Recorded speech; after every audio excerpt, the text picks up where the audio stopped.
Hi. Do you know when you close your eyes and maybe you're trying to sleep or you're actively meditating and you see random swirls and patterns behind your eyelid? Those patterns have fascinated people for a long time. They are called phosphenes and they happen when the brain perceives lights or stimuli when there is no external stimuli causing that. Ancient philosophers thought about this. Aristotle specifically mentions seeing lights when there isn't a light. Recent science guys from the past include Isaac Newton, who was so dedicated to the cause of understanding these random swirls and patterns that happen behind your eye, in your eye, I mean, you witness them, that he took a thick blunt needle known as a bodkin and put it behind his eyeballs to stimulate his retina and then experienced phosphenes. So he found out that through mechanical stimulation of the retina, you can experience phosphenes. Now, this video is actually about what those phosphenes are, why they happen, what kind of brain activity occurs, or what makes them be phosphenes, what kind of environments you need to be in to make them happen, and all of that good stuff. I won't be putting a bodkin in my eye, so sorry about that. Or maybe you're welcome. This isn't that kind of video. Other than that, this video will have science, what we know about phosphenes so far, and specifically why phosphenes occur when people meditate. The terminology on all of this is kind of uncertain because in some places, the ability to see light when there isn't light, that phenomena is called phosphenes, but at some places it's just called meditation related light phenomena, closed eye visuals, and so on. Closed eye visuals is something that's more commonly used in the psychedelic industry.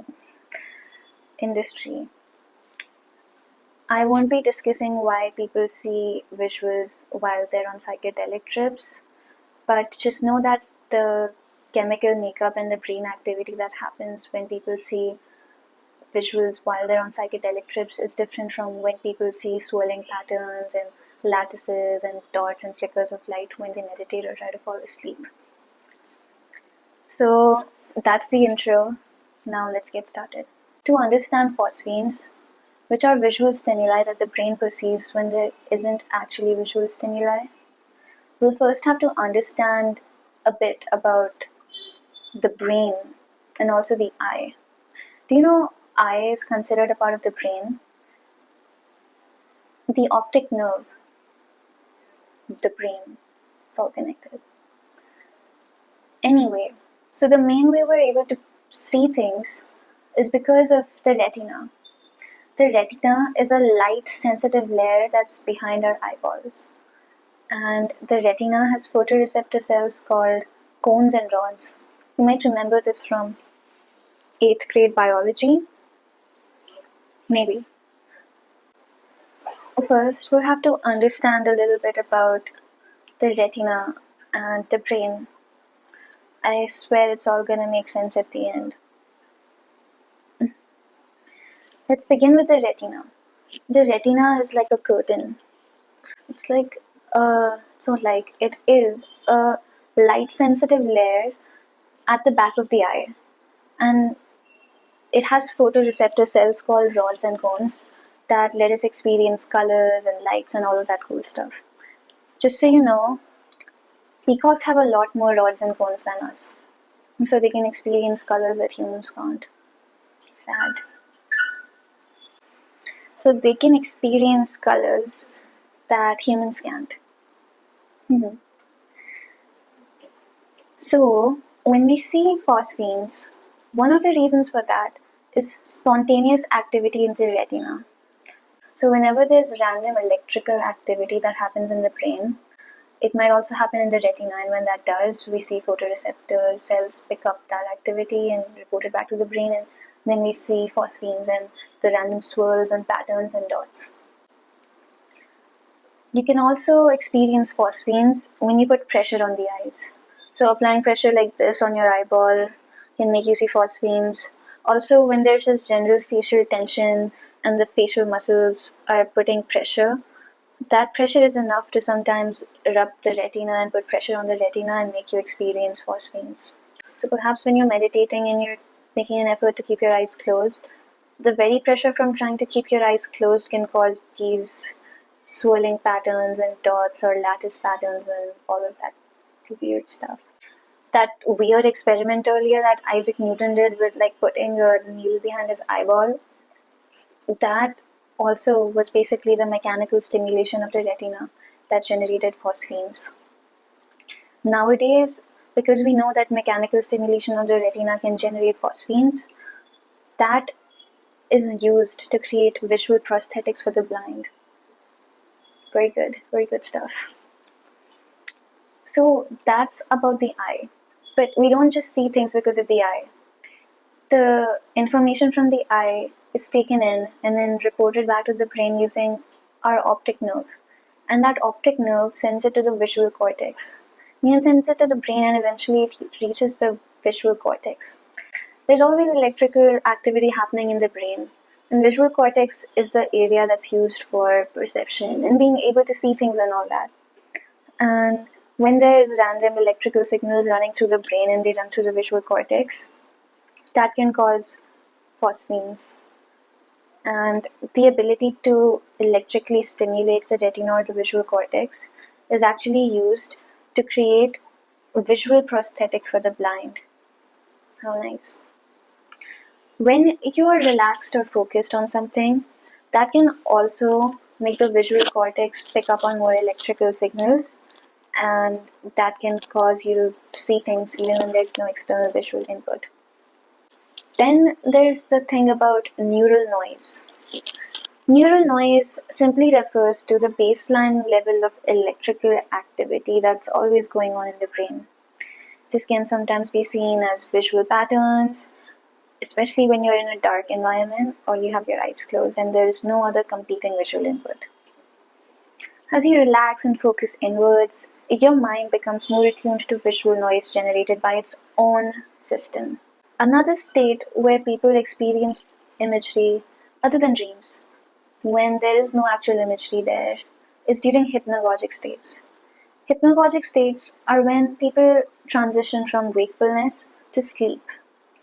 This can make people experience vivid visual imagery like phosphenes, but also geometric shapes, complex scenes, and so on. This also arises because of spontaneous activity in the visual cortex. People in hypnagogic states can also experience tactile sensations like floating or having a sense of falling or proprioception when the location or size of the body changes. And these are all related to changes in brain's relaxation and the ability to pick up more electrical signals of its own. An interesting fact is that Salvador Dali, the surrealist painter, known famously for his melting clocks, would try to sleep with a spoon in his hand so that as soon as he would fall asleep, he would hear the spoon fall down and wake up and then be able to come back from that hypnagogic state and be able to draw what he saw. So his dreamlike imagery might actually come from the dream world. Now, we've talked a bit about the brain and the visual cortex and the eyes. Let's talk more specifically about meditation. What is it during meditation that specifically changes the brain like that? People have been meditating for a long while. There's whole religions based on meditation. There's thousands of types of meditations. And surely enough, one of them describes what phosphenes are supposed to feel like and mention them in an old text. A 5th century treatise entitled The Path of Purification describes nimitta, that is a phenomena where you develop concentration by focusing attention on inhalation and exhalation of the breath, and you're able to see mental images, which all depend on different practitioners and the object of concentration and so on. So in nimitta, people experience phosphenes. And those phosphenes are described as clusters of pearls, clusters of gems, luminous spheres, a star, floating fireflies, moon's disk, sun's disks, a form of cloud, luminous fog, shimmering, visual snow, lighter visual field, and so on. In a scientific study, only colored dots, spots, or points of light are called phosphenes. Photosphere, photopsia is means flashes of light. Techopsia means exact colors. Tessalopsia, Tessalopsia means lattices, nets, and grid patterns, and so on. Unfortunately, I will be referring to all swirling patterns and dots and lattices as just phosphenes. So, yeah. Other than that, let's talk about meditation in specific now. So, when people meditate, two things happen. Number one is that you focus on something. You focus on your breath, or you focus on a picture of someone, or a picture of a god, or something. You might focus on bodily sensations, which is mindfulness. And the other thing that happens is you don't focus on irrelevant things. Basically, you take your focus off of things that you're not supposed to focus on. So if you hear a dog barking, or you don't, or like the room's temperature, you don't pay attention to that. You just pay attention to your breath and not try to get flown in the thoughts of the outside world and irrelevant things. And what happens is that causes a kind of sensory deprivation. And the brain, as I said, has neural noise. The brain tries to maintain a stable level of electrical signals, a stable level of activity in it. Organisms practice this thing called homeostasis, which means they maintain a stable, equal level of activity at times, like body temperature, breathing, and all that. So when you're interacting with things, you're seeing things, you're talking, you're watching a video, you're filming a video, and you're meditating in an empty room, suddenly the body doesn't have a lot of external stimuli. The brain compensates for that by making its neurons hyper excitable and also increasing the firing rates of the neurons. And that gets picked up in the brain, and that causes visuals to happen when there isn't anything there. Looking more deeply into this, as I mentioned, there's two things that happen when you meditate. The first thing is you focus on something. When you focus on something in particular, that increases gamma waves in your brain. Gamma waves are fast waves. They're very fast. They're fast brain waves that increase when you focus on important stimuli. On the other hand, when you take your focus off of irrelevant things, that is, you suppress sensory input or just external input, that increases alpha waves. Alpha waves are slow brain waves that increase to suppress irrelevant stimuli. Now, when you have these two waves happening, something special happens. Basically, they did a study and they found out that gamma waves, which are the specific waves that make you concentrate more, are actually not as good as alpha waves in making you perform better at tasks and tests and so on. So alpha waves, the slower waves that suppress unwanted sensory input, are better for you, make you better at stuff, make you better at concentrating. And these slow alpha waves that suppress irrelevant stimuli are related to making the brain more hyper excitable to things. When external stimuli is suppressed, that makes you see visual hallucinations because alpha activity leads to reduced sensory input, and then it causes the brain to create its own stimuli. Many meditators report seeing light during intense concentration, and that aligns with scientific models of brain activity. Even in sensory deprivation studies, similar brain patterns are seen where focused attention leads to hallucination. In conclusion, meditation reduces sensory input by focusing attention and suppressing stimuli, which changes brain activity. This leads to hyperexcitability and spontaneous firing of neurons and causes visual hallucinations. In one sentence, Homeostatic forms of neuroplasticity lead to hyperexcitability, spontaneous firing, and hallucinations. Homeostasis is the process by which a system maintains an internal environment that is stable despite changes. Neuroplasticity is the brain's ability to adapt to responses. Hyperexcitability means increased sensitivity or responsiveness of neurons. When the brain suppresses sensory input, it overcompensates by becoming more sensitive to its own stimuli inside the brain. Spontaneous firing happens when the neurons begin to fire on their own without external stimuli because they're in a state of heightened sensitivity or excitability. And of course, hallucinations are the perception of seeing something when it isn't there. Putting it all together, when you practice intense focus or sensory deprivation like meditation, the brain suppresses irrelevant sensory inputs and improves concentration. Now the brain, in order to maintain homeostasis, a stable level of brain activity, the brain increases sensitivity of the neurons, and the neurons also start to fire more without any real external stimuli, and this gets picked up by the visual cortex and such, and the brain then perceives sensory experiences like hallucinations. People can also experience proprioception, which once again means feeling your body's location or size change. So that was that. Alpha waves, gamma waves. I'll talk a little bit about psychedelics and visuals that people see when they're on the substances that are known as psychedelics. Basically, they don't work in the same way that meditation does. Psychedelics have compounds that affect the serotonin receptors of the brain, make you take in more serotonin, and help with pattern recognition and so on. And so they're a completely different thing. And the swirls and patterns you see when you're chanting or when you're meditating are completely different.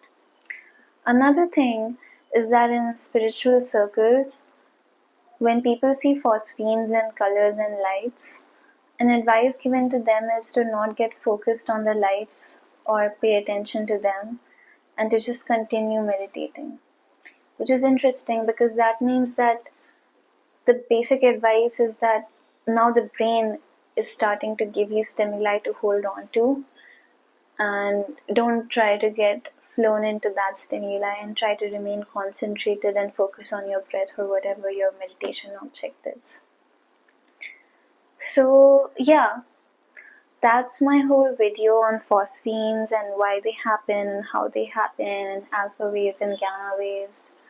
I know I've been seeing these audios of different hertz and different waves that people listen to on YouTube and Spotify. I was always curious about what people are doing, what the delta waves and all of those are.